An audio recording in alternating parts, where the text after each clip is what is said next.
The problem, I mean, democracy is great, right? The U.S. has proven that democracy can work. But the problem with democracy, because everything has pros and cons, the problem with democracy is that politicians have a great incentive to offer, to give away the treasury. Yes.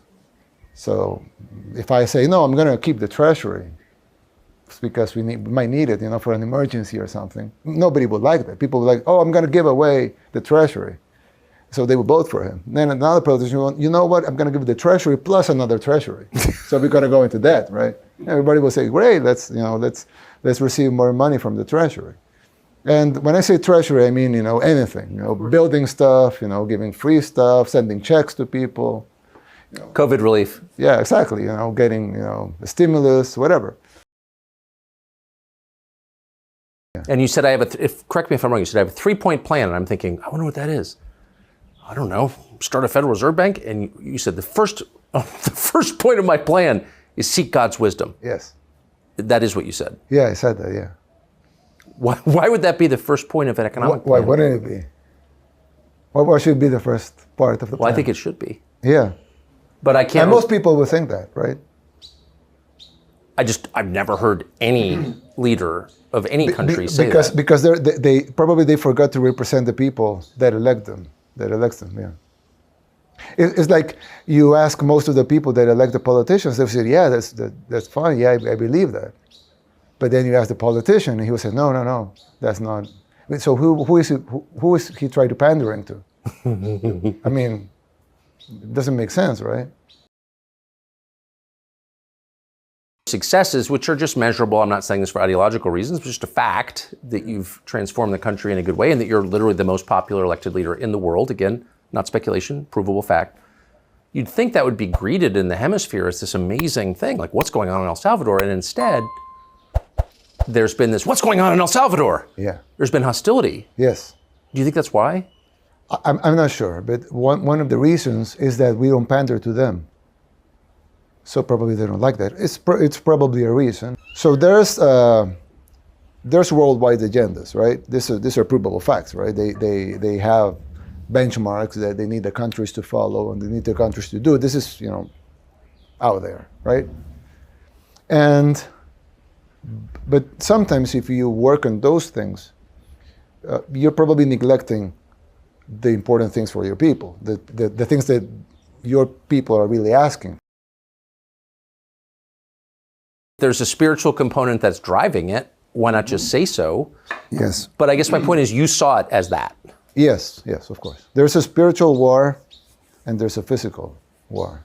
And the physical war could be, that's the unofficial. Yes. That's the unofficial version. The spiritual, if you win the spiritual war, it will reflect into the physical war. So I don't know how to call it, our impressive victory was because we won the spiritual war very, very fast. Well, that leads me, because you didn't have competition. I mean, they were satanic. I think that made it easier. In your inaugural, and I was listening on headphones for the translation, so I just want to check this, you said, we have achieved this great victory and made this a safe country. In your inaugural, and I was listening on headphones for the translation, so I just want to check this, you said, we have achieved this great victory and made this a safe country, and that's the predicate for everything that follows. And the next thing we're going to do in this term is to work on the economy to make it better. Grow the economy, yeah. And you said, correct me if I'm wrong, you said I have a 3-point plan, and I'm thinking, I wonder what that is. I don't know, start a Federal Reserve Bank? And you said the first point of my plan is seek God's wisdom. Yes. That is what you said. Yeah, I said that, yeah. Why would that be the first point of an economic plan? Why wouldn't it be? What should be the first part of the plan? Well, I think it should be. Yeah. But I can't... And most people would think that, right? I've never heard any leader of any country say that. Because they forgot to represent the people that elect them, yeah. It's like you ask most of the people that elect the politicians, they say, yeah, that's fine, yeah, I believe that. But then you ask the politician, and he would say, no, no, no, that's not. So who is he trying to pandering to? I mean, it doesn't make sense, right? Do you So think it's a common sense thing.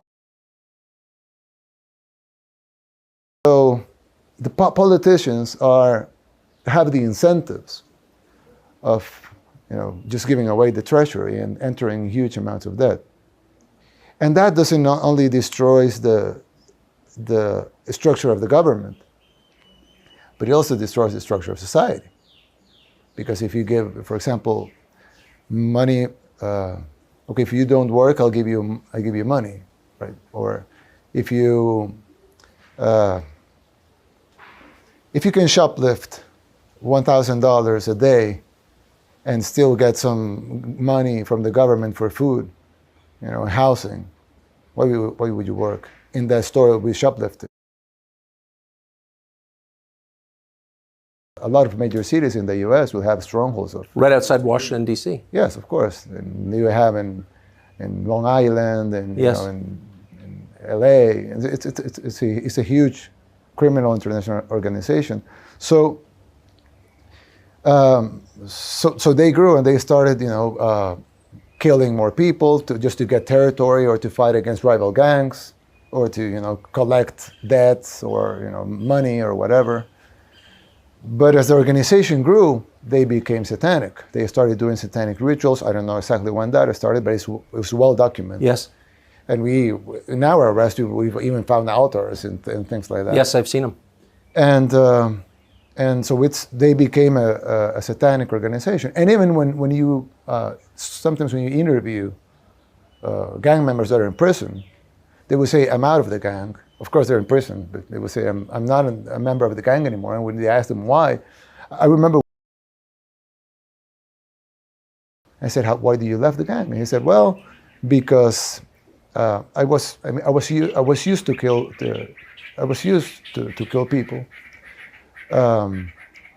but I killed for territory. I killed to collect money. I killed for extortion. But I came to to this house, and they were about to kill a baby, and the killer that had killed tens of people, said, "Oh, wait, what are we doing? Why are we going to kill that baby?" And they told him, because the beast asked for a baby, so we have to give him a baby. So he said that he couldn't resist that, so he left the gang. He's in prison because he's a killer, but he left the gang because he couldn't tolerate what he was seeing. So human sacrifice was Yes. a part. Well, in the United States a couple of weeks ago, or a couple of days ago,